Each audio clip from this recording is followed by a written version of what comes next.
আসসালামু আলাইকুম। আজকে বাইরের আবহাওয়া অনেক খারাপ, তাই চারিদিকে পর্দা আজকে উঠানো হয় নাই। এখন মুরগির ডিম পাড়ার সময় হয়ে গেছে, তাই খামারে ঢুকলাম। ঢুকে থাকতেছি, মনে হয় কিছু মুরগি ডিম পাড়ছে, তাই এখন এগুলো সরাই দিতে হবে, নাহলে আবার কিছু মুরগিতে আসে আবার ডিমগুলো ভেঙে ফেলতে পারে।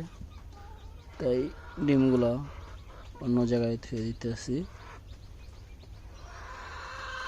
দেখতে পাচ্ছেন আজকের খামার।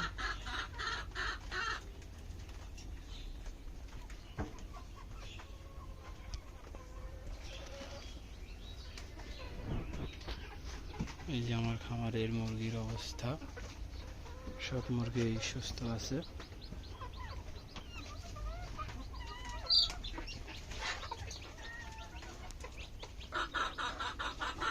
আরো কিছু মুরগি ডিম পারবে, ডাকাডাকি করতেছে। আমি ভিতরে আসাতে তারা ডিম পাড়া থেকে উঠে গেছে মুরগিগুলো। এখানে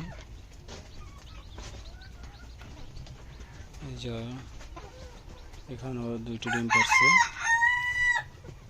দুইটি ডিম সরিয়ে থুই, নয়তো অন্য কোনো মুরগিতে ভেঙে ফেলতে পারে। এই যে আমার ডিমগুলো উঠিয়ে এই জায়গায় থইলাম। আস্তে আস্তে আরও ডিম হইতে আছে, দেখতে পাচ্ছেন। এই যে মুরগিগুলো, ওই যে মোরগে ধাওয়া দিতেছে।